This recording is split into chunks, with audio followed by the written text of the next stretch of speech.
নমস্কার, বাঙালি রান্নাঘরে আপনাদের সবাইকে স্বাগত। আজ আমি করব সোয়াবিন আলুর তরকারি নিরামিষে।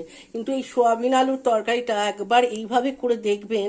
অনেক রকমভাবে খেয়েছেন তো, এটা একবার আমার মতো ট্রাই করে একটু দেখবেন, খুব ভালো লাগে খেতে। আমি রান্না করছি বলে বলছি না, একবার ট্রাই করবেন। আমার তেল সাদা তেল দিয়েছি, সাদা তেল গরম হয়ে গেছে। এখানে আমি ফোড়ন হিসাবে ব্যবহার করব একটু মানে একটু জিরে আর একটা শুকনো লঙ্কা, 4টে ছোটো এলাচ, একটা লবঙ্গ, একটু দারচিনি আর একটা তেজপাতা। এটা আমি ফোড়ন হিসাবে এখানে ব্যবহার করলাম।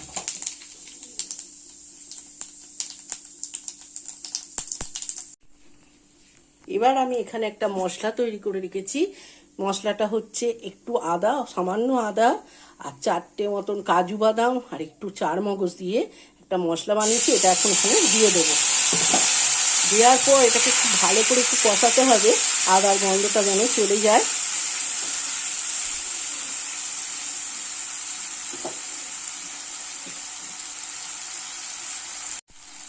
আমি কিছুক্ষণ মশলাটা একটু ভেজে নিয়েছি।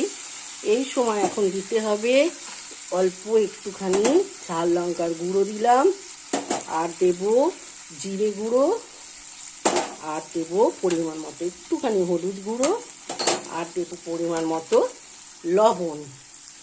এবার দিয়ে এটাকে আমি মিক্স করব। আর এই সময় আমি আলু কিন্তু ভাজিনি, আলুগুলো এখন এই সময় দেব। মশলার সাথে আমি আলুগুলো দিয়ে দিলাম। ঠিক এইভাবে আপনারা একবার করে দেখবেন, এত সুন্দর খেতে হয় এই রান্নাটা। এবার দিয়ে আমি এটাকে একটু কষতে দেবো, মানে একবার করে চাপা দেবো, একটু করে জল দেবো, আবার একটু নেড়ে দেবো। এইভাবে আমি মশলাটা আলুটা কিছুক্ষণ আমি কষিয়ে নিয়েছি। এবার এখন এর মধ্যে দেব সোয়াবিনগুলো দেব, আর দেব এখানে দই, কাশ্মীরি লঙ্কা আর সামান্য চিনি দিয়ে একটু গুলে রেখেছি।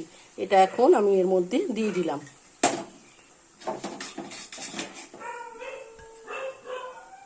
দেওয়ার পর এটাকে একটুখানি বাড়িয়ে দিতে হবে আঁচটা, ভালো করে এর সাথে এখন কষতে হবে।